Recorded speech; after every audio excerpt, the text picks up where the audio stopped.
It's a wonderful time to catch up with our friend Matthew Archbold to find out what is on his mind. Good morning, Matt. I love the fact that she just said that, you know, the life expectancy is a pretty good indication of how the health of American citizens. I was like, yeah, that's a pretty stark line. That's not a pretty good indication. That's life or death. You know? Yeah, right. Good point. It can also be based on favorite colors, but we don't think so. We think it really. Yeah, it's pretty good. Stark. So my wife yesterday had the plumber come over. Now she had all this stuff set aside for me, and now my wife is a plumber's son. A plumber's daughter. Her dad was a plumber, yeah. And so she knows all these, and I'm learning like every third word, you know. But I'm nodding because I don't want to go through it again. And I just figure the plumber will know when he shows up what he's supposed to do. But he shows up, and he's like, "Well, what exactly do you want me to do?" Now I know I'm in trouble because my wife explained all this to me, and I was like, "I don't know. There's something about this thing here." And I'm supposed to tell you that goes with this thing and not to use this thing. And he's looking at me blankly, and he's like, this doesn't fit in what you have set up. So I call my wife. I put her on speaker, which is the most emasculating thing ever. You know, let me speak to the grown-up here, you know. So there's two plumbers, and she speaks to them. She doesn't even go through me. It just put me on speaker, and she explains it all. And they're like, wow, she's really, really smart. She's really, really, and I'm just like, hold on. She married me. How smart can she be? You know, like, let's cut all the love here, all right? Let's just cut through it. I have to admit, my mouth is still agape, and I haven't heard anything since you said my wife is a plumber's son. So, yeah, well, hey, it's the 21st century. Hey, come on. I just want to circle back around on that for a minute. That'd be a great headline on Creative Minority Report. You blow it all sky high. All my empire of blogginess would be blown. You know, I want to go to a particular story that you have on your website, creativeminorityReport.com. Everyone is a Swifter, I think, over this whole Taylor Swift thing. And I have to say, this thing it's gotten out of control. And I don't know her music, but I did play a couple songs just to see what the whole hoopla was about. And I don't find anything that spectacular about her. So I have to wonder, is there something else going on here that's kind of vexing people into liking her? I'm a little perplexed by this whole thing.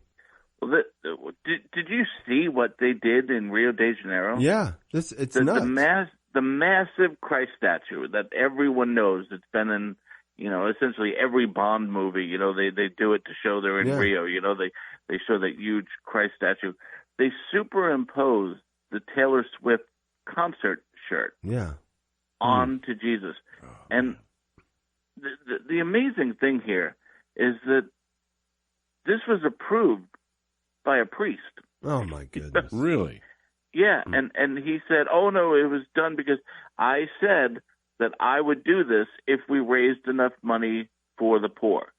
Mm-hmm. And it's just like, this is, God told us to love God and therefore serve the poor, not denigrate God in order to serve the poor. Yeah. You know, that's the thing. Everything is disordered in our culture nowadays. You know, we go to the end thing. You know, God wants me to be happy. How many people have said that? Well, you're missing the key point of that. God wants me to be with him and therefore happy. So when you just cut to the chase that God wants me to be happy, it's just you're saying God really wants me to do whatever it is I really want to do in that moment, you know, and therefore you become God, you know, and I think that's what our society is really looking at right now. And as far as Taylor Swift's music, I absolutely do not get it. I thought some of her country songs when she was like 17 were pretty good, but since then I'm completely lost on it, and her political ramblings I think just alienate me further.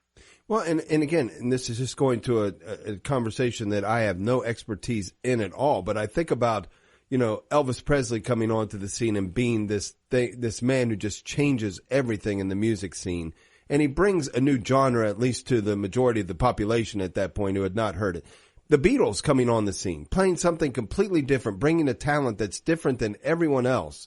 And they're comparing Taylor Swift, and she is having that kind of economic impact, and it is causing that kind of excitement.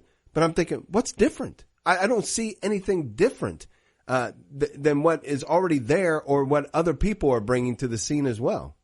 This is funny. Two quick things about this.